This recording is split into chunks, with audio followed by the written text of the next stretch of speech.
integrate it, add wins to your career. Hello everyone, welcome back to our channel. हम लोग last class में shear strength discuss कर रहे थे।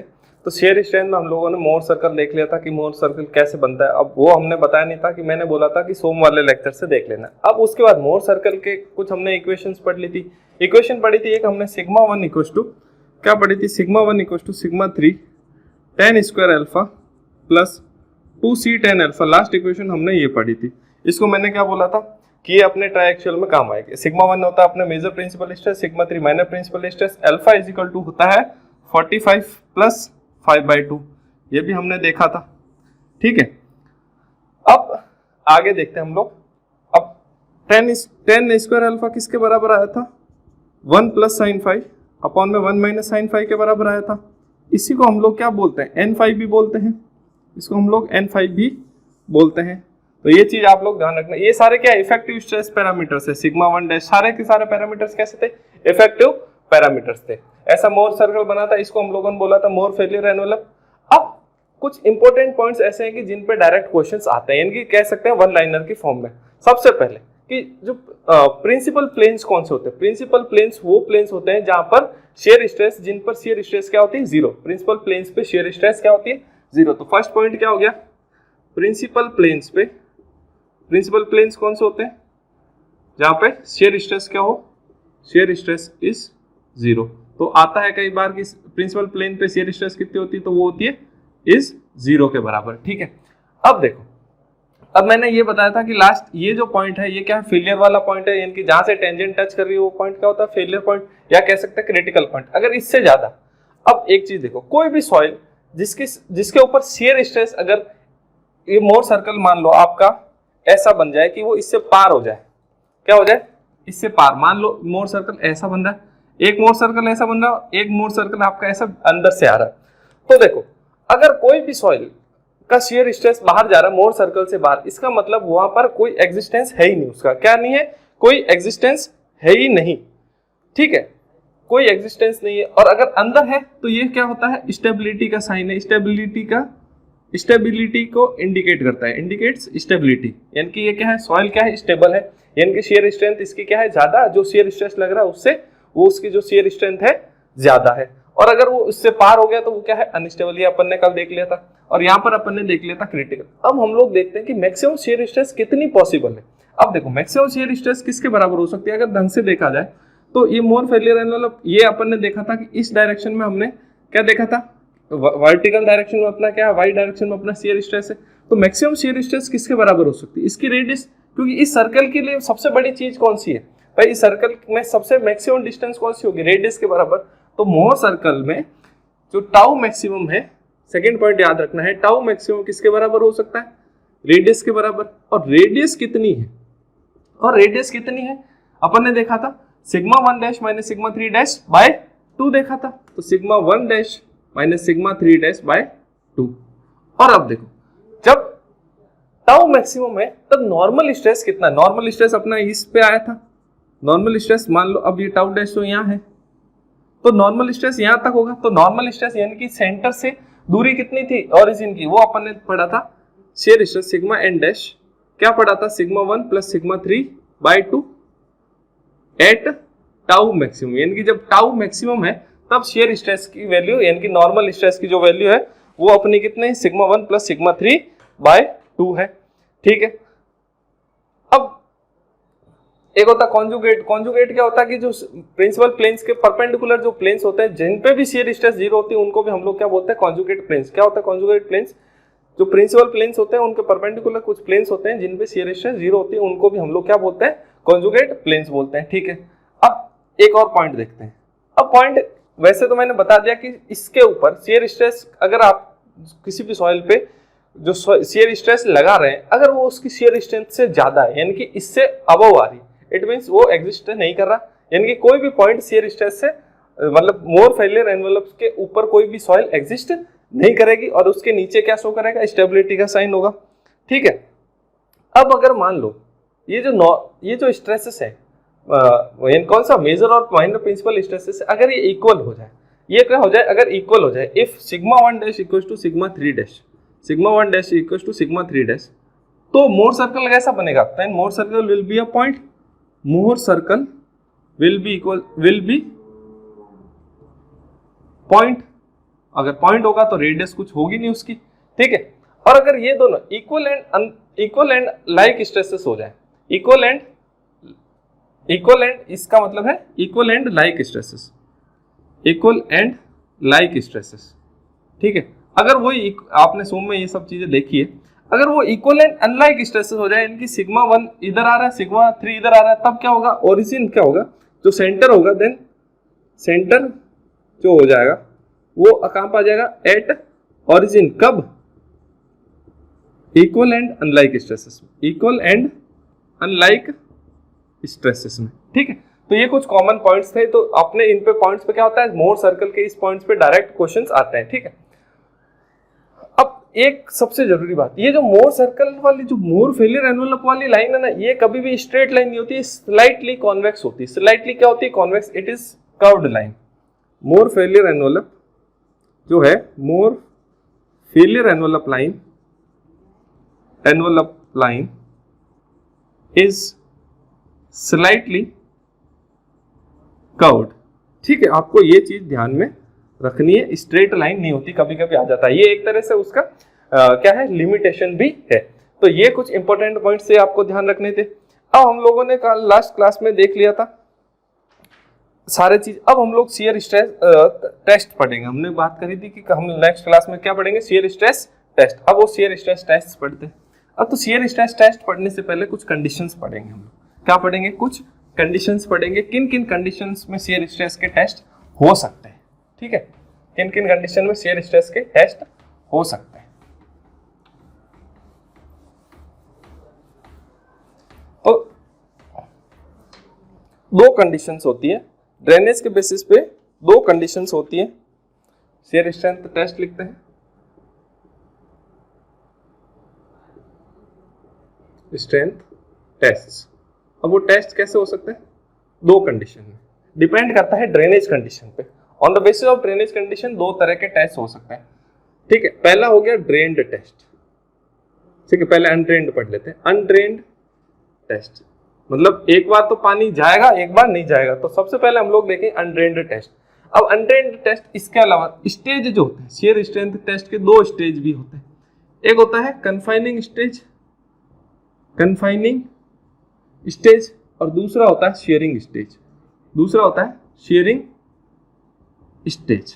अब ये क्या होता है भाई, कन्फाइनिंग स्टेज का मतलब होता है कि वो जो सॉइल है उसमें क्या हो रहा है,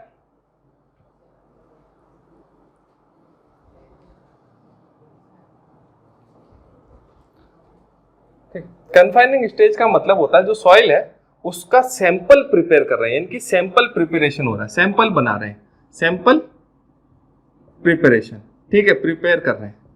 और शेयरिंग स्टेज का मतलब है शेयर स्ट्रेंथ टेस्ट कर रहे हैं, शेयर स्ट्रेंथ टेस्ट कर रहे हैं। कन्फाइनिंग स्टेज का मतलब क्या हो रहा है, सैंपल बना रहे हैं, और शेयरिंग स्टेज का मतलब है सैंपल पे टेस्ट कर रहे हैं, शेयरिंग स्टेज। तो अनड्रेन्ड टेस्ट, अनड्रेन्ड टेस्ट का मतलब होता है जो ड्रेनेज है इसमें ड्रेनेज इज नॉट अलाउड, यानी कि पानी बाहर नहीं जाएगा, ड्रेनेज इज नॉट अलाउड, ठीक है। अगर ड्रेनेज अलाउड नहीं है, ड्रेनेज अलाउड नहीं, यानी कि पोर प्रेशर क्या होगा, डिसिपेट नहीं होगा, यानी कि पानी बाहर नहीं जाएगा, तो पोर प्रेशर क्या होगा, डेवलप होगा।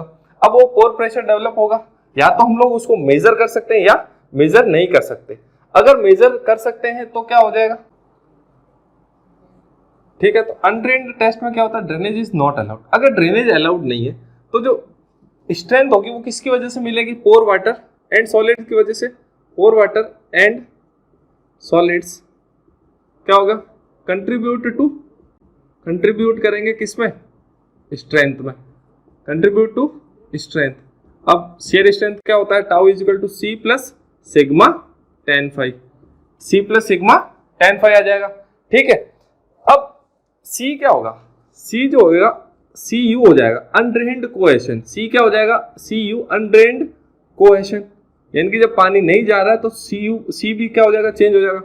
फाई जो हो जाएगा अनड्रेन्ड हो जाएगा, फाई भी अनड्रेन्ड, इंटरनल एंगल ऑफ फाई जो कन्वर्ट हो जाएगा वो फाई यू में हो जाएगा। तो सी किस में हो जाएगा, सी यू में, और फाई किस में कन्वर्ट हो जाएगा, फाई यू में। और सिग्मा तो क्या होगा, नॉर्मल शियर स्ट्रेस है ही है, सिग्मा जो है वो तो नॉर्मल शियर स्ट्रेस है ही एट फेलियर, ठीक है। तो बस ये अपने को ध्यान रख, बस इफेक्टिव होगा। अब ये तो देखो, ये तो तब है कि जब हम लोग उसको मेजर नहीं कर पा रहे, ये तो तब है जब हम लोग उसको मेजर नहीं कर पा रहे। अगर मैं इसको मेजर कर सकूं, पोर वाटर को, पानी बाहर तो नहीं निकला, लेकिन अगर मैं उसको मेजर कर सकता हूं, if pore water pressure can be measured, अगर मैं मेजर कर लिया तो मेरा क्या हो जाएगा, सिग्मा 1 इक्वल टू क्या हो जाएगा, sigma 1 dash equal to sigma 1 minus U, और sigma 3 dash equal to sigma 3 minus you. यानी कि पोर वाटर प्रेशर अगर मेजर करके यू आ रहा है मेरा यू के बराबर, तो इफेक्टिव प्रिंसिपल स्ट्रेस कितना हो जाएगा, मेजर वाला हो जाएगा major principal stress minus mu minus you. यानी कि जो मेरा टोटल स्ट्रेस है उसमें से मेरे को अगर पोर वाटर प्रेशर माइनस कर दूंगा, अगर मेरे को पोर वाटर प्रेशर में मेजर कर सकता हूं तो मैं क्या करूंगा, टोटल वाले में से पोर वाटर प्रेशर को माइनस कर दूंगा, तो मेरे को क्या मिल जाएंगे, इफेक्टिव पैरामीटर। अगर मेरे को इफेक्टिव पैरामीटर मिल गए तो टाउ इक्वल टू भी क्या हो जाएगा, टाउ इक्वल टू क्या हो जाएगा, c dash plus sigma dash tan phi dash, ठीक है। तो ये चीज ध्यान रखनी है, ठीक है। Tau dash plus c dash sigma dash tan phi dash, ये हो जाएगा। अब दूसरा क्या है, दूसरा ये तो हो गया अनड्रेन्ड कंडीशन। दूसरा अगर अब ड्रेन्ड कंडीशन है भाई, अब क्या है मेरा ड्रेन्ड कंडीशन, अब मेरा ड्रेनेज क्या होगा, अलाउड होगा। अब मेरा ड्रेनेज जो होगा वो अलाउड होगा, ठीक है। सेकंड जो टेस्ट है ड्रेन टेस्ट, इसमें क्या होगा, ड्रेनेज को मैं क्या करूंगा, पानी को बाहर जाने दूं। अब अगर मेरा पानी बाहर जा रहा है, पानी बाहर जा रहा है तो शियर स्ट्रेंथ किसकी वजह से होगी, सिर्फ और सिर्फ इफेक्टिव स्ट्रेस की वजह से, क्योंकि पानी वहां है ही नहीं सॉइल के अंदर, तो शियर स्ट्रेंथ में कोई पानी का कोई रोल होगा ही नहीं। इनकी जो मेरा टोटल स्ट्रेस होगा वो किसके बराबर हो जाएगा, total stress is equal to सीधा इक्वल टू इफेक्टिव स्ट्रेस। क्यों, क्योंकि मेरा पानी तो वहां है ही नहीं, जब पानी है ही नहीं तो pore water pressure U equal to क्या हो जाएगा, 0 हो जाएगा। तो ड्रेन्ड टेस्ट में क्या होगा, पोर वाटर प्रेशर 0 होगा, और अनड्रेन्ड में क्या होगा, या तो अगर मैं मेजर कर पा रहा हूं तो मैं उसको इफेक्टिव निकालने के लिए माइनस कर लूंगा, अगर मैं मेजर नहीं कर पा रहा हूं तो मेरा क्या होगा, टोटल पैरामीटर को ही काम में लूंगा, मैं इफेक्टिव पैरामीटर फाइंड आउट ही नहीं कर पाऊंगा। तो ये चीज आपको ध्यान में रखनी है। तो अनड्रेन्ड और ड्रेन्ड में क्या डिफरेंस है कि ड्रेन्ड में तो मेरा जो टोटल होगा वो किसके बराबर होगा, इफेक्टिव के बराबर। क्यों, क्योंकि मैं पोर वाटर वहां पर है ही नहीं, तो कोई दिक्कत ही नहीं। और लेकिन अनड्रेन्ड टेस्ट में अगर मैं मेजर कर पा रहा हूं तो मैं इफेक्टिव पैरामीटर्स लूंगा, और अगर मैं मेजर नहीं कर पा रहा हूं तो मैं टोटल पैरामीटर्स लूंगा। इसका मतलब ये है, ठीक है। तो ये हो गया अपना। अब अगर मैं इसमें देखूं, आगे चले अपन, तो अगर देखो, मुझे अगर किसी सॉइल की स्टेबिलिटी निकालनी, मान लो मेरे पास सैंड है, तो सैंड का अगर मैं शियर स्ट्रेंथ टेस्ट कर रहा हूं तो मैं जनरली कौन सा शियर स्ट्रेंथ टेस्ट करूंगा, तो सैंड का मैं टेस्ट करूंगा ये वाला ड्रेन्ड टेस्ट। क्यों, क्योंकि सैंड की जो परमेबिलिटी होती है ज्यादा होती है, यानी कि पानी क्या हो जाएगा, फटाफट निकल जाएगा, तो मेरे को इफेक्टिव पैरामीटर्स आसानी से मिल जाएंगे, ठीक है। अगर वही मेरे को क्ले का टेस्ट करना है, क्ले का, अब क्ले की परमेबिलिटी क्या होती है, कम होती है, तो पानी निकलने में क्या लेगा, टाइम ज्यादा लेगा। अगर तो मैं ड्रेन्ड टेस्ट करूंगा तो मेरे को इफेक्टिव पैरामीटर्स क्या होंगे, बहुत ज्यादा लेट मिलेंगे। तो अगर मेरे को लॉन्ग टर्म स्टेबिलिटी निकालनी है किसकी, क्ले की, ये क्वेश्चंस आते हैं, लॉन्ग टर्म स्टेबिलिटी निकालनी क्ले की, तो मैं करूंगा अपना कौन सा, drained test. Long term stability के लिए तो मैं करूंगा ड्रेन्ड टेस्ट। और अगर मेरे को हाथों हाथ रिजल्ट चाहिए, फास्ट रिजल्ट चाहिए, तो मैं क्या करूंगा, अनड्रेन्ड टेस्ट। क्यों, क्योंकि मेरे को पोर वाटर प्रेशर डिसिपेट कराना नहीं है, और मेरे को अगर पोर वाटर प्रेशर मेजर कर पाऊंगा तो इफेक्टिव पैरामीटर मिल जाएंगे, नहीं कर पाऊंगा तो टोटल पैरामीटर से। तो लॉन्ग टर्म स्टेबिलिटी में तो ड्रेन्ड टेस्ट, और अगर शॉर्ट टर्म में निकालना है तो मैं कैसा करूंगा, अनड्रेन्ड टेस्ट। इन पे कई बार डायरेक्ट क्वेश्चन आए हुए हैं कि क्ले के अगर मेरे को लॉन्ग टर्म स्टेबिलिटी निकालना है तो कौन सा टेस्ट करूं। अब एक चीज और ध्यान देखो, अब मैं क्ले का लॉन्ग टर्म स्टेबिलिटी में कौन सा टेस्ट कर रहा हूं, ड्रेन्ड टेस्ट, यानी कि पानी निकल रहा है। अगर क्ले में से पानी ही निकल गया तो क्ले किसकी तरह बिहेव करेगी, सैंड की तरह। Clay will behave as sand, क्यों, क्योंकि उसकी परमेबिलिटी को हम लोग काम में ले रहे हैं, यानी कि लॉन्ग टर्म स्टेबिलिटी में clay will behave as sand. ये भी क्वेश्चन आया हुआ है, ठीक है। ये अपन आगे जब देखेंगे तो क्वेश्चंस करेंगे तब ये क्वेश्चन मैं आपको कराऊंगा, ठीक है। तो ये कुछ कॉमन पॉइंट्स थे ड्रेन्ड टेस्ट और अनड्रेन्ड टेस्ट के, वो अपने को ध्यान में रखने थे, ठीक है। तो लॉन्ग टर्म और शॉर्ट टर्म में अपने को ध्यान में रखना। क्ले का शॉर्ट टर्म अगर निकालना है मेरे को, फटाफट शियर स्ट्रेंथ निकालनी है, तो मैं क्या करूं, अनड्रेन्ड टेस्ट करूंगा, यानी कि पानी को अलाउ नहीं करूंगा, जाने नहीं दूंगा। और अगर लॉन्ग टर्म स्टेबिलिटी निकालनी है तो मैं कौन सा टेस्ट करूंगा, ड्रेन्ड टेस्ट, पानी को जाने दूंगा। ठीक है, अब मैं देखता हूं कि इनके बेसिस पे, ड्रेनेज कंडीशंस के बेसिस पे और इन दोनों के बेसिस पे कुछ 3 तरह के शियर स्ट्रेंथ टेस्ट होते हैं। ठीक है, कुछ 3 तरह के शियर स्ट्रेंथ टेस्ट होते हैं।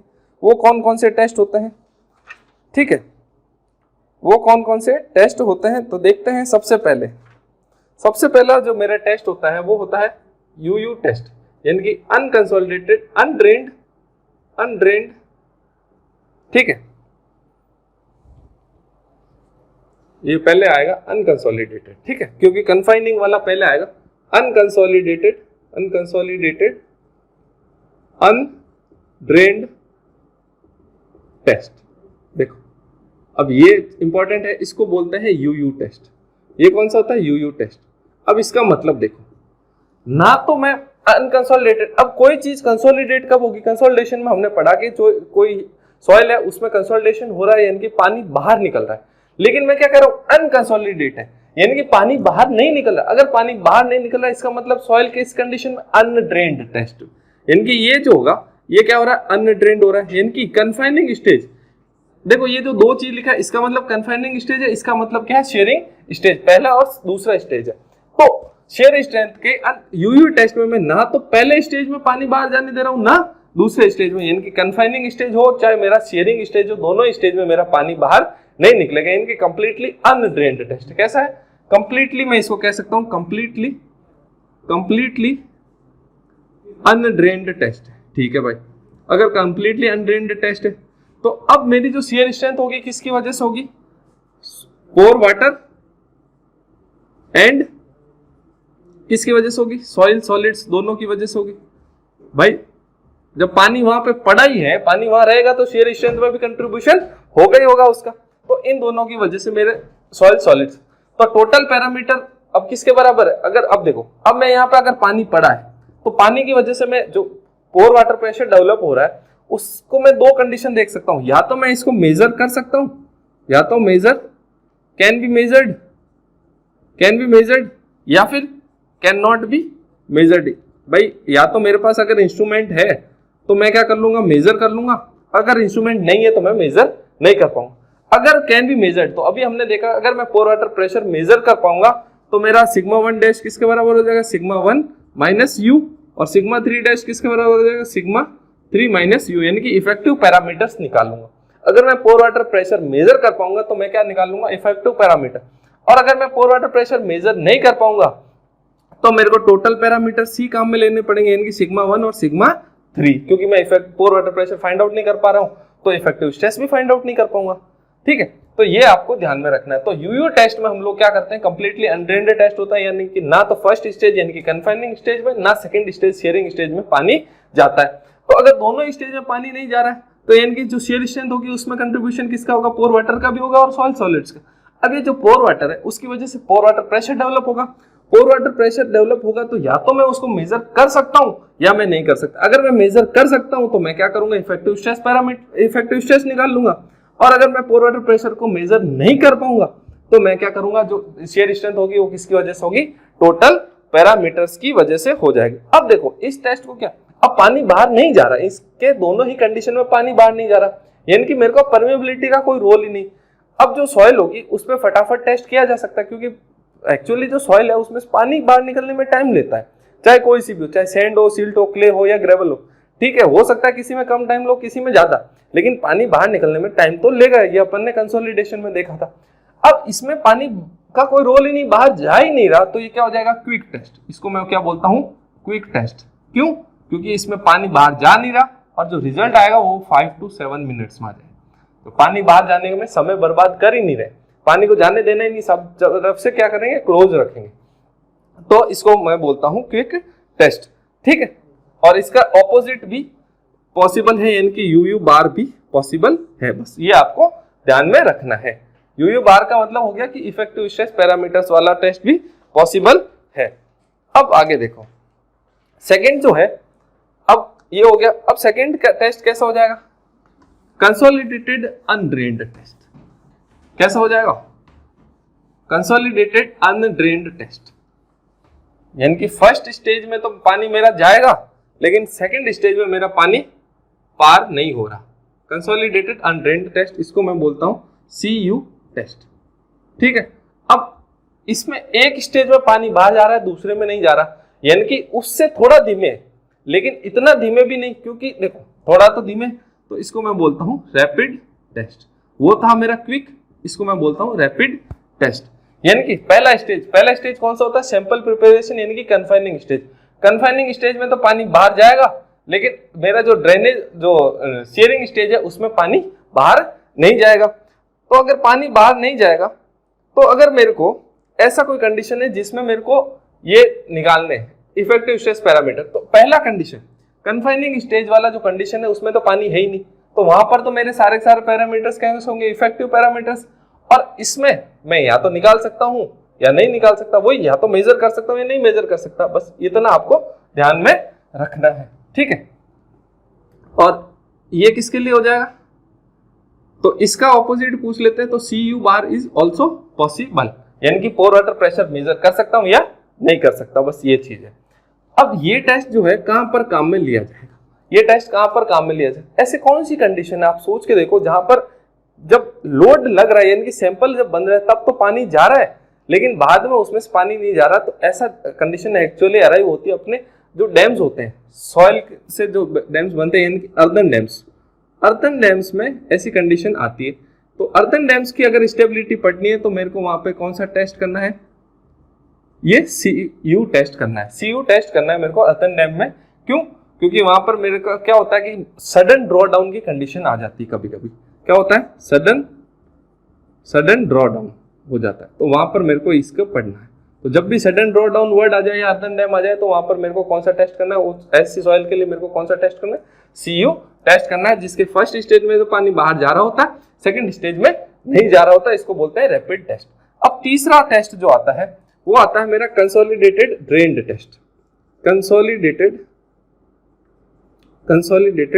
ड्रेन्ड टेस्ट, यानी कि अब ये जो मेरा टेस्ट है, इसमें इसको मैं क्या बोलूंगा? CD test.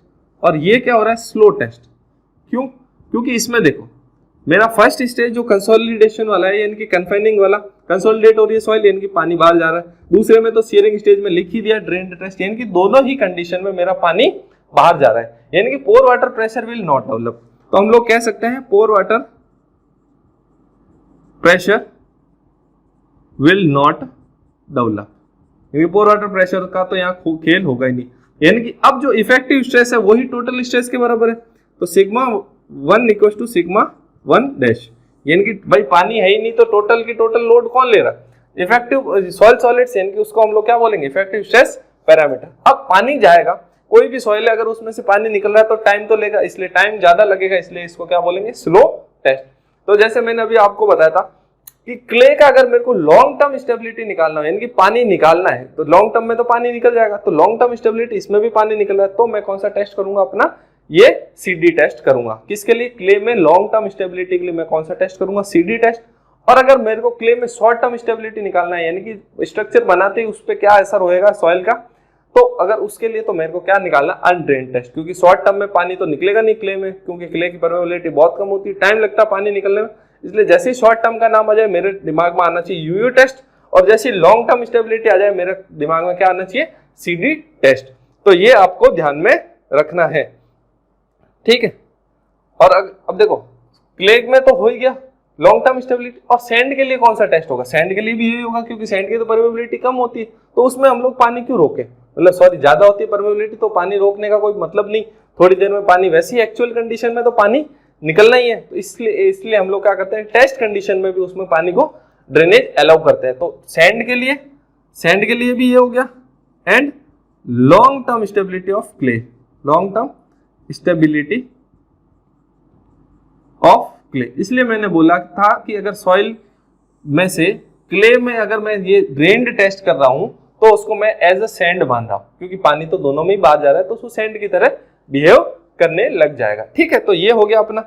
अब इसके बाद देखो, अब अपने शियर स्ट्रेंथ के टेस्ट आ जाते हैं। अब इसके बाद अपने क्या आ जाता है शियर स्ट्रेंथ, ये अपन ने कंडीशंस पढ़ ली। अब जितने भी शियर स्ट्रेंथ के टेस्ट पढ़ेंगे वो सारे इन्हीं कंडीशन के बेस पे पढ़ेंगे, ठीक है, कि कैसा टेस्ट, CD टेस्ट कर रहे हैं, CU टेस्ट कर रहे हैं या UU टेस्ट, कौन सा टेस्ट कर रहे हैं, वो सब इन्हीं कंडीशन के हिसाब से टेस्ट होंगे, ठीक है। तो सबसे पहले हम लोग देख लेते हैं कौन कौन से टेस्ट है अपने पास शियर स्ट्रेंथ के, यानी कि फील्ड टेस्ट कौन कौन से हैं और कौन कौन से लैब टेस्ट है, ठीक है। तो देखो अपने पास जनरली फील्ड लैब टेस्ट है 5-6 टेस्ट लैब टेस्ट। पहला direct shear test, direct shear, ठीक है। दूसरा ट्राई एक्शियल टेस्ट।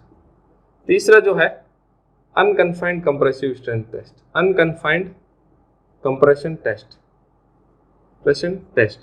उसके बाद जो चौथा है वो है अपना वेन शियर टेस्ट। चौथा क्या है? Vane shear test. पांचवा जो है वो है torsion shear test, torsion shear test. और एक और टेस्ट है वो है अपना रिंग शियर टेस्ट।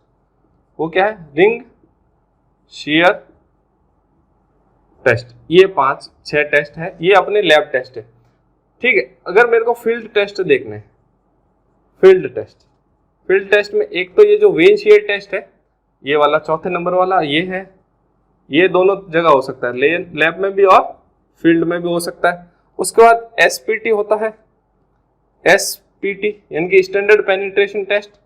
एक होता है SCPT static cone penetration test, और एक होता है यही अपना UCS unconfined compressive strength test.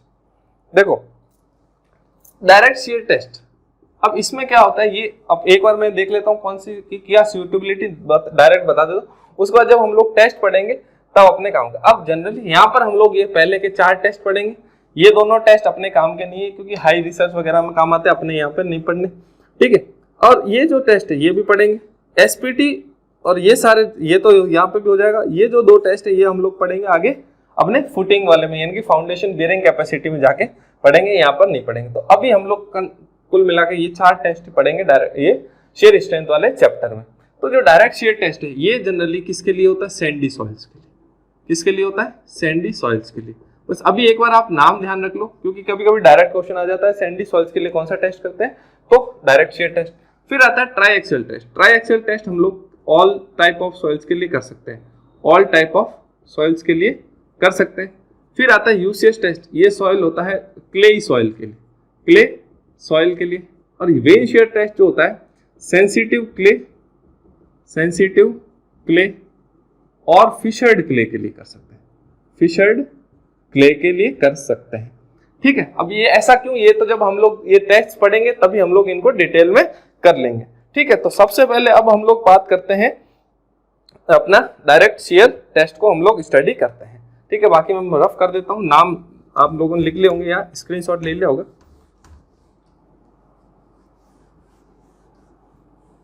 तो डायरेक्ट शियर टेस्ट, अब ये डायरेक्ट शियर टेस्ट होता कैसे, ठीक है। इसको शियर बॉक्स टेस्ट भी बोलते हैं। क्या बोलते हैं? शियर बॉक्स टेस्ट, ठीक है। इसमें क्या होता है, हम लोग एक स्क्वायर या सर्कुलर शेप का एक सैंपल बनाते हैं, ठीक है। स्क्वायर या सर्कुलर शेप का एक सैंपल बनाते हैं, जिसके ऊपर और नीचे दोनों तरफ हम लोग क्या लगाते हैं? Porous plates. ऊपर और नीचे क्या लगाते हैं? दोनों तरफ पोरस प्लेट्स। अब ध्यान रखने वाली बात यह है कि ये जो सैंपल होगा ना, ये जिस कंटेनर में होगा वो कंटेनर के 2 हिस्से होते हैं, ऐसा, यानी कि 2 अलग अलग है, ये 2 अलग अलग कंटेनर्स में। क्या कह रहा हूं मैं? 2 अलग अलग कंटेनर्स में, यानी कि कंटेनर सेंटर से जो है वो क्या है? अलग अलग हो रखा है, ठीक है। ये अपने को यहां पर ध्यान में रखना है, ठीक है। ये हो गया अपना पोरस प्लेट या पोरस स्टोन कह सकते हैं, पोरस प्लेट और पोरस स्टोन, ठीक है। ये ऊपर और नीचे दोनों तरफ। यहां पर हम लोग लगा देते हैं प्रूविंग रिंग, यहां पर हम लोग लगा देते हैं क्या? Dial gauge. क्या लगा देते हैं? डायल गेज, या कह सकते हैं प्रूविंग रिंग, ठीक है, चाहे उस किसके लिए, रीडिंग वगैरह नोट डाउन करने के लिए हम लोग यहाँ पर लगा देते हैं, ठीक है।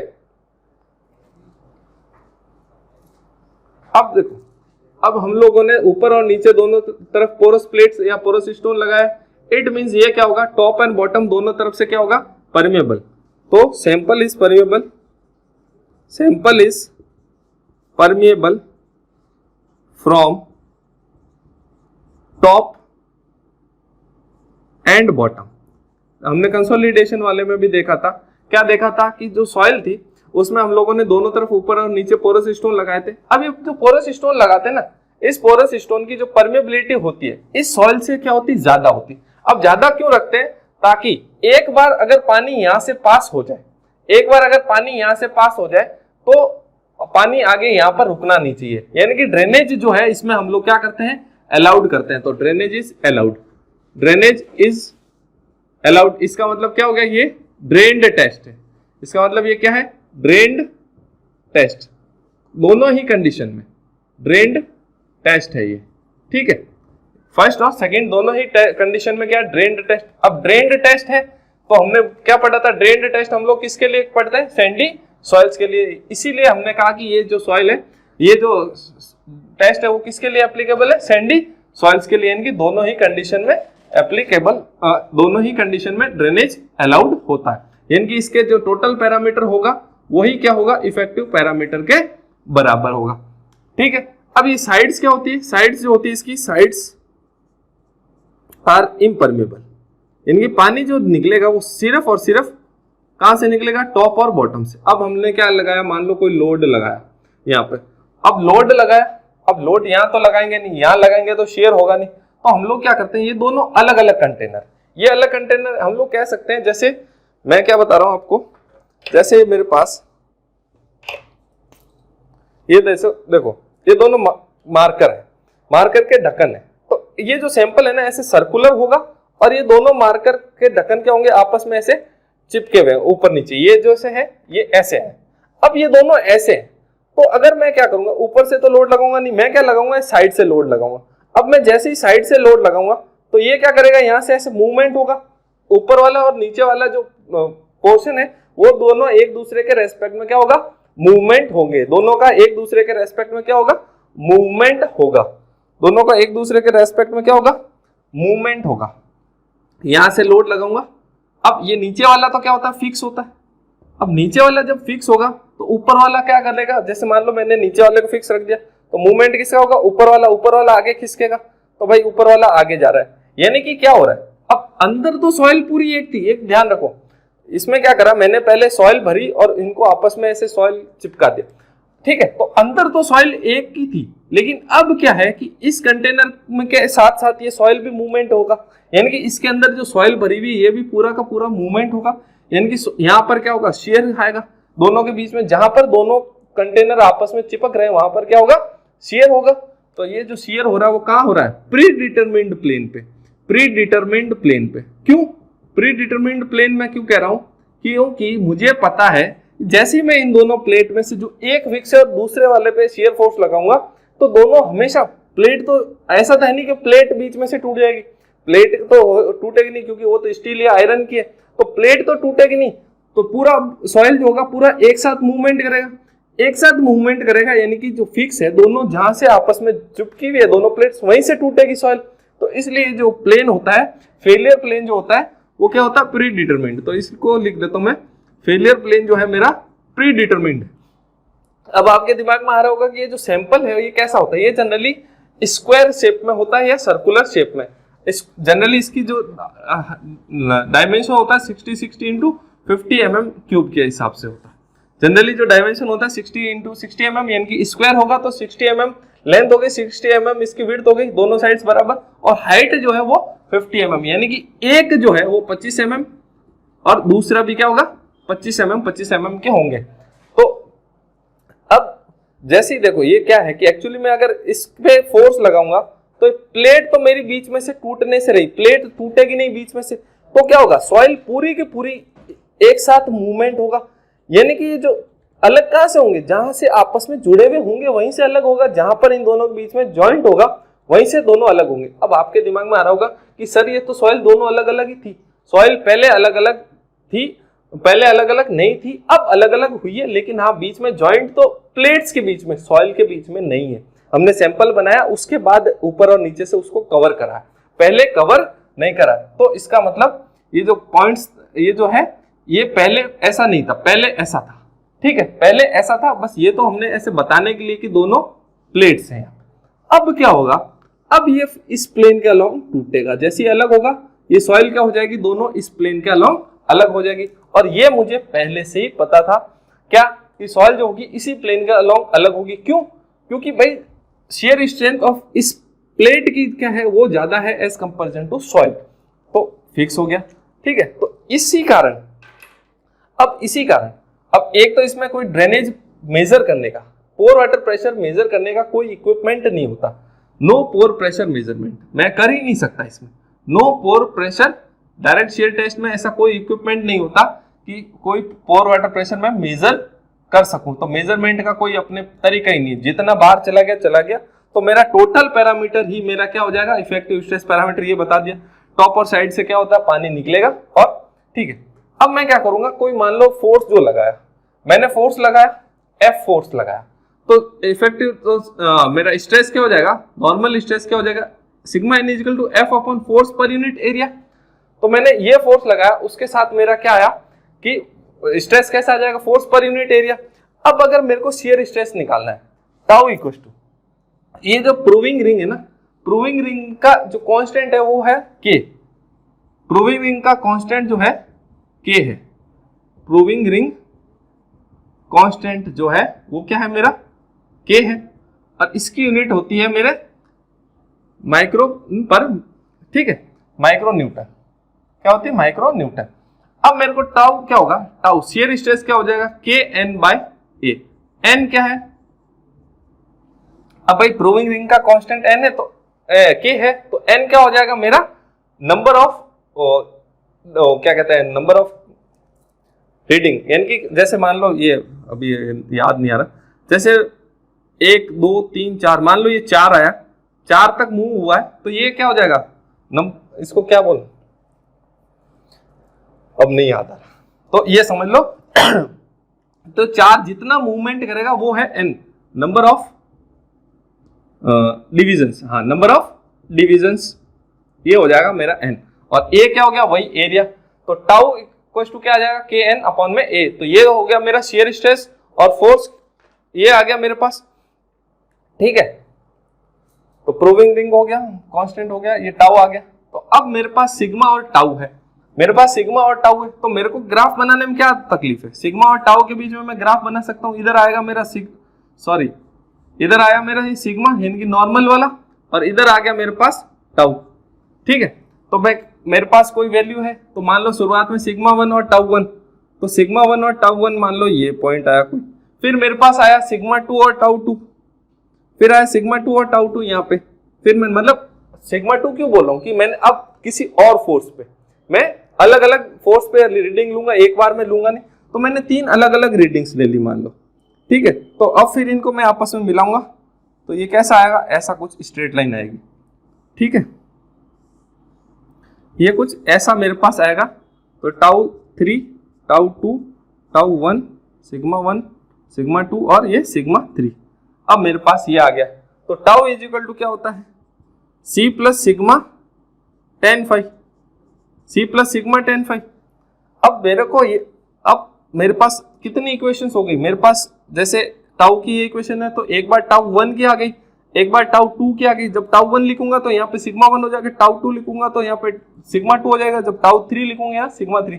तो मैं c और फाई की वैल्यू तो डिटरमाइन कर सकता हूँ भाई, मेरे पास 2 अननोन होंगे तो मेरे को 2 इक्वेशन चाहिए c और फाई की वैल्यू डिटरमाइन करने के लिए, तो इससे मैं और c और फाई की वैल्यू डिटरमाइन कर सकता हूँ। पर मैंने, आप बोलोगे सर c की वैल्यू अगर डिटरमाइन करनी है तो मैं ये ग्राफ 0 से क्यों बना रहा हूँ, तो मैं ग्राफ 0 से इसलिए बनाया क्योंकि मैं किसके लिए कर रहा हूँ, सैंडी सॉइल्स के लिए, और सैंडी सॉइल में कोएफिशिएंट क्या होता है मेरा, नहीं होता, एब्सेंट होता है, कोएफिशिएंट लेस सॉइल्स होती है तो c इक्वल टू 0 होता है। लेकिन अगर मैं ये टेस्ट क्ले के लिए कर रहा होता तो मैं यहाँ पर c 0 नहीं रखता, वहां पर कुछ वैल्यू आ जाती, ठीक है। तो इससे मैं अलग अलग c और फाई फाइंड आउट कर सकता हूँ, c and phi can be determined. तो ये है। तो क्या करा इस टेस्ट में, मैंने पहले कोई लोड लगाया, ठीक है, फोर्स लगाया F, तो फोर्स पर यूनिट एरिया मेरा क्या आ जाएगा, इफेक्टिव स्ट्रेस या टोटल स्ट्रेस आ गया। अब स्ट्रेस आने के बाद मेरे को अब क्या निकालना है, शियर स्ट्रेस। ये तो नॉर्मल स्ट्रेस है, मुझे निकालना है शियर स्ट्रेस। तो शियर स्ट्रेस के लिए मेरे को पास प्रूविंग रिंग कांस्टेंट है K। अच्छा, उसकी यूनिट होती है, वो किसके बराबर होता है, 1 माइक्रोमीटर के बराबर होता है, ठीक है, माइक्रो न्यूटन नहीं, माइक्रोमीटर के बराबर होता है। और टाउ निकालना है, टाउ का फॉर्मूला होता है, इस फॉर्मूले पे क्वेश्चन आया हुआ है एसएससी में, इस फॉर्मूले पे क्वेश्चन आया हुआ है कि टाउ का फॉर्मूला क्या होता है, तो शियर स्ट्रेस का फॉर्मूला होता है KN/A, और N क्या होता है, नंबर ऑफ डिविजन्स। तो मेरे पास यहाँ से आ जाएगा टाउ, तो सिग्मा और टाउ आ गया। तो मेरे पास यहाँ से रिलेशन में क्या करूंगा, एक बार सिग्मा 1 पे करा, फिर मैं सिग्मा 2 पे करूंगा, फिर मैं सिग्मा 3 पे, ऐसे करके मैं 4-5 अलग अलग टेस्ट करूंगा। तो जब मैं 4-5 अलग अलग टेस्ट करूंगा तो उसकी 4-5 अलग अलग टाउ की वैल्यू आएगी, और फिर मैं सिग्मा और टाउ का जो रिलेशन है मेरे पास, tau equal to C plus sigma tan phi, यानी कि शियर स्ट्रेंथ की जो इक्वेशन है उससे मैं सी और फाई निकाल लूंगा। सी और फाई क्या है, मेरे शियर स्ट्रेंथ पैरामीटर्स। ये मैंने लास्ट क्लास में बताया था कि जितने भी शियर स्ट्रेंथ के टेस्ट करते हैं ना हम लोग, उनमें क्या फाइंड आउट करते हैं, शियर स्ट्रेंथ पैरामीटर सी और फाई। अब ये टेस्ट तो पूरा हो गया। अब इस टेस्ट के कुछ शियर स्ट्रेंथ मतलब डायरेक्ट शियर टेस्ट के कुछ क्या होंगे, ड्रॉबैक्स होंगे, कि कुछ कमियां होगी। अब वो कमियां क्या है, देखो कमियां सबसे पहले देखो, ये मैंने लिखा कि जो फेलियर प्लेन है वो प्री डिटरमाइंड है, यानी कि जो सॉइल जो फेल होगी वो उसके वीकेस्ट प्लेन के अलोंग नहीं होगी। तो अब इसको डायग्राम को रफ कर देता हूं मैं। Soil will not fail along weakest plane. क्यों? क्योंकि ये जो फेलियर प्लेन है मेरा प्री डिटरमाइंड है, क्योंकि मैं कोई भी बता सकता है कि सॉइल यहां से फेल होगी। तो लिमिटेशंस क्या हो गए या ड्रॉबैक्स कह सकते हैं, ठीक है। Soil will not fail against weakest plane, against weakest plane, इनकी वीकेस्ट प्लेन के अलोंग फेल ना होके वो क्या होगी, प्री डिटरमाइंड प्लेन के अलोंग। अगर वीकेस्ट प्लेन के अलोंग फेल हो रही होती तो ये कोई सॉइल जो होती उसके बाहर में कुछ अलग से प्लेट नहीं लगाना ना, अगर मैं इसके चारों तरफ कोई प्लेट नहीं होती तो ये किसके अलोंग फेल होती, वीकेस्ट प्लेन के अलोंग। लेकिन अब इसके ऊपर और नीचे हमने ये ऐसे 2 प्लेट लगा दी, तो ये भाई प्लेट्स लगी हुई है तो दिखती बात है कि वीकेस्ट प्लेन के अलोंग ना होके ये इसी प्लेन के अलोंग फेल होगी। तो क्वेश्चन आता है कि मेरे को पहले से पता किस में होता है फेलियर प्लेन, वो होता है मेरे को डायरेक्ट शियर टेस्ट में फेलियर प्लेन ऑलरेडी पता होता है। दूसरा चीज देखो, अब मैंने कोई सिग्मा 1 और सिग्मा 3 की कोई बात करी क्या, मैंने सिंपल बात, देखो सिग्मा 1 और सिग्मा 3 ये वो वाला मेजर और माइनर प्रिंसिपल स्ट्रेसेस नहीं है। अगर मेजर और माइनर होते तो सिग्मा 1 यहाँ होता, ठीक है ना। तो मोर सर्कल नहीं बनाया मैंने यहाँ पर, तो मैं मोर सर्कल नहीं बना सकता। क्यों? क्योंकि मुझको प्रिंसिपल स्ट्रेसेस पता ही नहीं है। क्यों प्रिंसिपल स्ट्रेसेस पता नहीं? क्योंकि मैं पोर वाटर प्रेशर मेजर नहीं कर पा रहा हूं, ठीक है। तो as Mohr circle can not be drawn, Mohr circle can not be drawn. ये आपको 2 इंपॉर्टेंट चीज, जो इंपॉर्टेंट लिमिटेशन है आपको ध्यान रखना है। पहला लिमिटेशन क्या, फेलियर जो हो रहा है वो वीकेस्ट प्लेन के अलोंग ना होके वो किसके अलोंग हो रहा है, कोई प्री डिटरमाइंड प्लेन के अलोंग। और मोर सर्कल मैं इसमें नहीं बना सकता क्योंकि मेरे को जो इफेक्टिव स्ट्रेस पैरामीटर्स हैं मेजर और माइनर प्रिंसिपल स्ट्रेस वो मैं फाइंड आउट नहीं कर पा रहा हूं, ठीक है। अब इसके बाद अपन देखते हैं कि कुछ अलग अलग सॉइल के लिए कैसे कैसे बनेंगे डायग्राम्स वगैरह देख लेते हैं हम लोग। अलग अलग सॉइल के लिए अलग अलग डायग्राम्स बनेंगे, वो कैसे बनेंगे।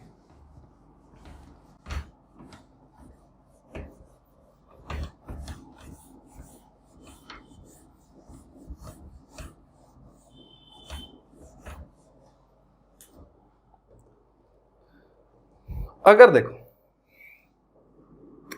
अगर प्योर सैंड है इनकी C इक्वल टू 0, तो फेलियर एनवेलप मतलब सिग्मा और टाउ के बीच में कैसा रहेगा, यहां से स्टार्ट होगा, ठीक है। ये ऐसा कर्व बनेगा। और अगर कुछ सैंडी सॉइल होगी, और अगर मान लो कुछ सैंडी सॉइल है, इनकी मान लो प्योर कोहेसिव सॉइल है, प्योर कोहेसिव सॉइल है, प्योर कोहेसिव सॉइल। और प्योर कोहेसिव सॉइल में फाई इक्वल टू 0 होता है। प्योर कोहेसिव सॉइल में क्या होता है, फाई इक्वल टू 0। ये कर्व्स आते हैं, अभी जो मैं कर्व्स बना रहा हूं ये कर्व्स डायरेक्ट पूछे जाते हैं कि सैंडी सॉइल है तो कैसा कर्व होगा, प्योर कोहेसिव सॉइल है तो कैसा कर्व होगा। अब देखो फाई 0 है तो ये क्या आएगी, ऐसे स्ट्रेट लाइन। C तो यहां तक हो गया, ये टाउ हो गया और ये सिग्मा हो गया, तो ये C क्या आ जाएगा, स्ट्रेट लाइन आ जाएगा। तो क्या होगा, शियर स्ट्रेंथ क्या होगी, कांस्टेंट होगी। चाहे मेरा नॉर्मल स्ट्रेस कितना ही हो लेकिन शियर स्ट्रेंथ में मेरे कोई चेंज नहीं आ रहा, ठीक है। और अगर C5 सॉइल्स हो गई, मान लो C5 सॉइल्स हो गई तो कैसा आ जाएगा, ऐसा, ये फाई, ये C, ये टाउ इस डायरेक्शन पे और इस डायरेक्शन पे सिग्मा। तो ये किसके लिए हो गई, C5 सॉइल्स के लिए। यहां लिख देता हूं। C5 सॉइल्स कौन सी होती है, मैंने कल लास्ट क्लास में बताया था, वो होती सिल्ट, ठीक है। तो ये चीज आपको ध्यान में रखनी है। C5 सॉइल को मिक्स्ड सॉइल भी बोलते हैं। क्या बोलते हैं, इनकी दोनों ही सॉइल मिक्स्ड है ना, ये हो गया। अब इसके अलावा अब मैं आगे देखता हूं शियर स्ट्रेस के साथ शियर स्ट्रेन का वेरिएशन कैसे हो रहा है। शियर स्ट्रेस के साथ साथ शियर स्ट्रेन का कैसे वेरिएशन हो रहा है इसी टेस्ट में।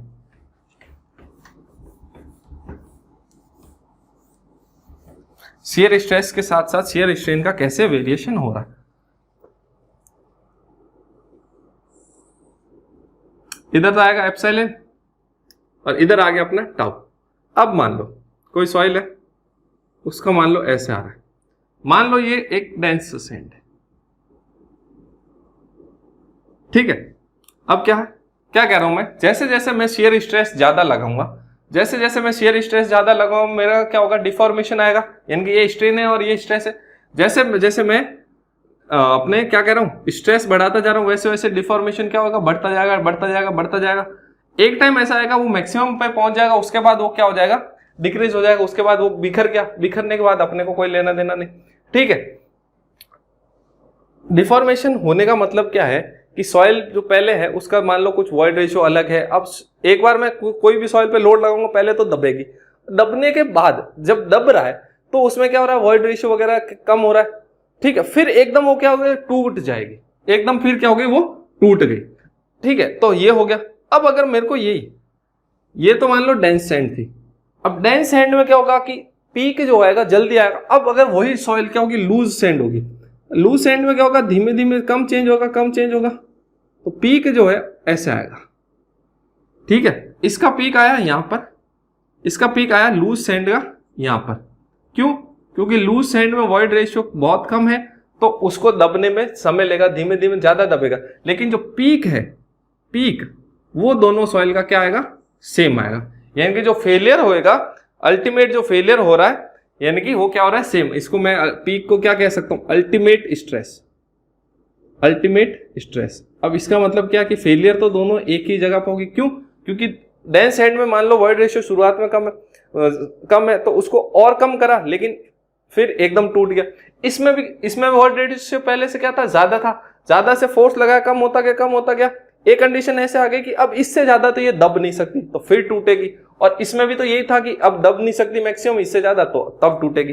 तो जो पीक होगा यानी कि अल्टीमेट स्ट्रेस होगा, वो तो दोनों में क्या आएगा, सेम आएगा।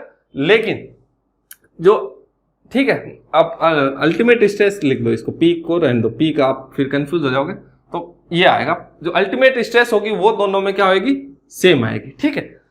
ये आपको ध्यान में रखना है। अब देखो, स्ट्रेन कम किसमें, इसमें है, और स्ट्रेन ज्यादा किसमें, इसमें। यानी कि लूज सैंड में जो है ज्यादा स्ट्रेन पे पीक आ रहा है, ये ऐसे समझ लो, पीक इनको ही रहने देते हैं। तो अपन ऐसे लिख सकते हैं, strain in dense sand is, या इसको लिख देते हैं peak strain, peak strain in dense sand, नहीं पीक स्ट्रेंथ वापस। तो देखो ज्यादा स्ट्रेंथ कहाँ आ रही है, इसमें डेंस सैंड में कम स्ट्रेन पे, peak strength is at lower strain in dense sand. Dense sand में पीक स्ट्रेंथ जो आ रही है वो कहां पे आ रही है, लोअर स्ट्रेंथ पे। यानी कि देखो, अब ये तो दिखती बात है ना कि जो चेंजेस होंगे वो ज्यादा किस में होंगे, डेंस सैंड में होंगे कि लूज सैंड में। लूज सैंड में वॉइड रेशियो बहुत ज्यादा है पहले, तो उसको कम करेंगे तो बहुत कम पे आ जाएगा। तो मान लो जैसे डेंस सैंड है, उसका वॉइड रेशियो मान लो 0.6 है, और जो अल्टीमेट वॉइड रेशियो मान लो 0.2 है। इसी प्रकार जो लूज सैंड है उसका मान लो 0.2, लेकिन अल्टीमेट तो दोनों का सेम है, अल्टीमेट दोनों का सेम है। तो ज्यादा चेंज किस में आ रहा है, इसमें। तो लूज सॉइल में क्या होगा, ज्यादा स्ट्रेन आ रहा है as comparison to dense sand. तो लूज सैंड में ज्यादा स्ट्रेन, डेंस सैंड में कम। तो डेंस सैंड में कम स्ट्रेन पे पीक आ जाएगा, लेकिन लूज सैंड में पीक स्ट्रेंथ कहाँ आएगा? Peak strength is at higher strain in loose sand. ये आपको ध्यान में रखना है, इन पे क्वेश्चन आया हुआ है। देखो ये सारी चीजें ना कहीं इन पे क्वेश्चन आया हुआ है, इसीलिए बताया जा रहा है। तो किस में कहां आ जाएगा? देखो अल्टीमेट स्ट्रेस दोनों का सेम आएगा, और पीक स्ट्रेंथ डेंस सैंड की तो आएगी कम स्ट्रेन पे, और इसकी हायर स्ट्रेंथ पे आएगी लूज सैंड की। ये अपन इससे देख सकते हैं, ठीक है। ये तो ये हो गया। अब अगर वॉल्यूम चेंज वर्सेस कर्व बनाना हो वॉल्यूम चेंज का, तो देखते हैं कैसे बनेगा। ये सब अभी डायरेक्ट शियर टेस्ट के रिजल्ट का इंटरप्रिटेशन चल रहा है। किसका? डायरेक्ट शियर टेस्ट के रिजल्ट का इंटरप्रिटेशन, ठीक है। कर्व अब किसमें बनाते हैं? Volume change versus shear strain में कैसा कर्व बनेगा? तो भाई शियर स्ट्रेन की वजह से वॉल्यूम चेंज हो रहा है, तो वॉल्यूम चेंज तो आ जाएगा अपना वाई एक्सिस पे, शियर स्ट्रेन आ जाएगा इस पे। तो ये हो गया डेल्टा वी, और ये भी हो गया डेल्टा वी। ये माइनस हो गया, ये पॉजिटिव हो गया। वापस वही अपने को लेना केस क्या? डेंस सैंड और लूज सैंड कंपैरिजन पढ़ना है। तो देखो डेंस सैंड में जैसे जैसे स्ट्रेन बढ़ेगा वैसे वैसे वॉइड रेशियो डिक्रीज होगा, इनकी वॉल्यूम डिक्रीज होगा। वॉइड रेशियो डिक्रीज होने का मतलब वॉल्यूम, डेंस सैंड में फोर्स लगाऊंगा तो वॉल्यूम शुरुआत में क्या होगा? डिक्रीज होगा। लेकिन फिर क्या होगा? वो बिखर गई तो अब उसमें क्या होगा? इंक्रीज होने लग जाएगा। ऐसे वॉल्यूम, कोई भी सॉइल है उसका जो सैंपल बना हुआ, अगर उसको मैं तोड़ दूंगा, तोड़ने के बाद तो वॉल्यूम क्या होता है? बहुत ज्यादा बढ़ जाता है, यानी कि वॉइड रेशियो उसका बहुत ज्यादा इंक्रीज हो जाता है। लेकिन जो लूज सैंड में क्या होगा? कंटिन्यूसली डिक्रीज होगा वॉल्यूम, काफी हद तक कंटिन्यूस डिक्रीज होगा, उसके बाद जाके बढ़ेगा। तो डेंस सैंड में तो बहुत जल्दी ही वॉल्यूम चेंज हो जाएगा, मतलब वॉल्यूम क्या हो जाएगा? इंक्रीज हो जाएगा। लेकिन लूज सैंड में काफी समय तक डिक्रीज होता रहेगा लूज सैंड, ठीक है। ये आपको ध्यान में रखना है, लूज सैंड और उसमें क्या फर्क है, ठीक है। तो डेंस सैंड में पहले डिक्रीज हुआ वॉल्यूम, उसके बाद इंक्रीज हुआ। पहले डिक्रीज क्यों हुआ? क्योंकि कुछ न कुछ तो भाई फोर्स लगाएंगे तो वॉल्यूम डिक्रीज होगा। अब वो क्या हो जाएगा? अपने मैक्सिमम पॉसिबल स्टेबल इस पोजीशन में पहुंच गया। अब अगर और फोर्स लगाएंगे तो क्या होगा? टूट फूट होएगा। तो टूट फूट हो गया तो ये बिखर गया, ठीक है। तो यही चीज हो गया। अब इसमें तो लगाते जाएंगे, इसमें वॉइड रेशियो काफी ज्यादा है, तो इसको डिक्रीज करते जाएंगे, वॉइड रेशियो काफी समय तक डिक्रीज होता रहेगा। तो ये कर्व आता है। फिर अपने को पढ़ना है void ratio versus shear strain का कर्व। किसका पढ़ना है? Void ratio versus shear strain का कर्व, ठीक है। वही शियर स्ट्रेन इधर आ गया, इसको लिख देते हैं void ratio versus shear strain, ठीक है। अब ऊपर क्या हो रहा है? वॉइड रेशियो प्लस में जा रहा है, इधर आ रहा है नेगेटिव, यानी कि एक तरफ क्या हो रहा है? वॉइड रेशियो डिक्रीज हो रहा है, तो प्लस डेल्टा ई लिख देते, प्लस का डेल्टा ई और ये माइनस का डेल्टा ई, ठीक है। यानी कि एक तरफ ऊपर की तरफ अगर बता रहा हूं तो इंक्रीज हो रहा है, नीचे की तरफ बता रहा हूं तो डिक्रीज हो रहा है। अब देखो, अब अगर लूज सैंड होगा, लूज सैंड में क्या होगा? स्लाइटली शुरुआत में क्या होगा? स्लाइटली क्या होगा? इंक्रीज होगा। क्यों? क्योंकि एक बार फोर्स लगा रहे तो चीजें बिखर रही है। लेकिन फिर क्या होगा? वो डिक्रीज होने लगेगा, काफी ज्यादा डिक्रीज हो जाएगा। क्या हो जाएगा? काफी ज्यादा डिक्रीज हो जाएगा, डिक्रीज होएगा। फिर एक टाइम ऐसा आएगा कि वो कांस्टेंट की तरफ चलता जाएगा। फिर एक टाइम कैसा आएगा कि अब उसमें वॉइड रेशियो और डिक्रीज होना नहीं। अब डेंस सैंड है, डेंस सैंड में क्या होगा? शुरुआत में वॉल्यूम वॉइड रेशियो क्या होगा? वो तो पहले से ही स्टेबल पोजीशन में, तो शुरुआत में क्या होगा? वॉइड रेशियो डिक्रीज होगा। फिर धीमे धीमे अब वो क्या हो गया? और ज्यादा फोर्स लगाया तो बिखर गया, तो वॉइड रेशियो क्या हो जाएगा? इंक्रीज होकर ऐसे पहुंच जाएगा कि वो इसके ज्यादा फिर हो नहीं सकता। तो ये हो गया ऊपर वाला अपना लूज सैंड, और ये हो गया नीचे वाला डेंस सैंड। ये सब पे क्वेश्चन आते हैं।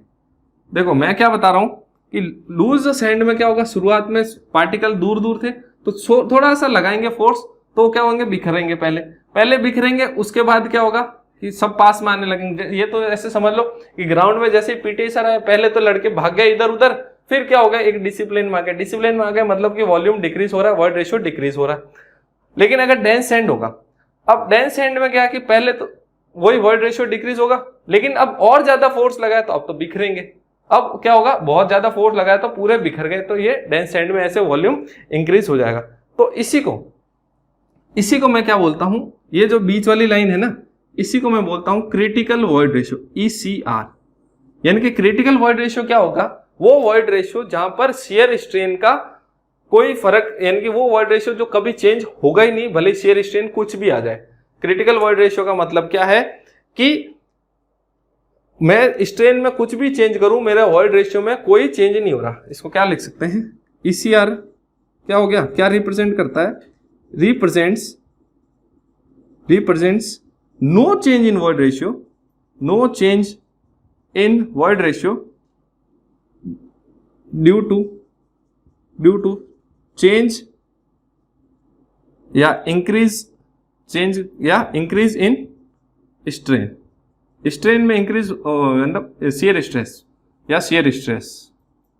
स्ट्रेस पे इंक्रीज हो रहा है, फिर भी वॉइड रेशियो में कोई इंक्रीज नहीं हो रहा है या कोई चेंज नहीं हो रहा है, या कह सकते हैं कोई भी वॉल्यूम चेंज भाई, ठीक है। ये चीज हो गया, तो अपने को इसी को क्रिटिकल वॉइड रेशियो को ध्यान रखना है, ठीक है। अब ये हो गया रिजल्ट इंटरप्रिटेशन अपने।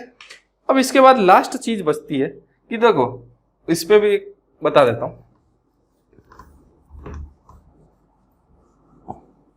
करेक्टेड एरिया क्या है। अब पूछ लेते हैं करेक्टेड एरिया क्या होता है।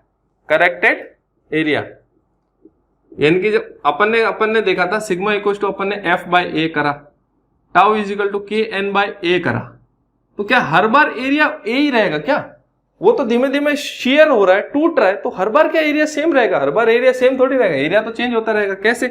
पहले सैंपल ऐसा है, पहले सैंपल ऐसा है, दो अलग अलग चीज, इसकी लेंथ L है, इसकी लेंथ L है, इसकी विड्थ भी L है, तो एरिया क्या हो जाएगा? क्योंकि स्क्वायर सैंपल था, area equal to L square हो गया। अब देखो, अब मैंने इस पे शेयर लगाया, ठीक है, अब मैंने इस पे शेयर लगाया, ठीक है। अब क्या हुआ? मान लो नीचे वाला सैंपल आगे चला गया, ऊपर वाला फिक्स है तो मान लो नीचे वाला आगे चला गया, इसकी लेंथ L है, इसकी लेंथ डेल्टा L है, तो अब इनका एरिया ऑफ कॉन्टैक्ट क्या हो जाएगा? एरिया ऑफ कॉन्टैक्ट अब इनका क्या हो जाएगा? AC इक्वल टू, भाई अब एक चीज ऐसे है, अब इनका एरिया ऑफ कॉन्टैक्ट क्या हो जाएगा? भाई एक डिस्टेंस जो थी ये तो कितनी बच गई? L माइनस डेल्टा L, और जो दूसरी डिस्टेंस थी वो कितनी है? दूसरी तो L के L रही, पीछे वाली तो L के L, उसमें कोई चेंज आया नहीं, लेकिन ये क्या हो गई? L माइनस डेल्टा L, तो एरिया क्या हो जाएगा? L into L minus delta L। यहां से अगर मैं L कॉमन ले लेता हूं तो L square 1 minus delta L by क्या आता है? L आता है।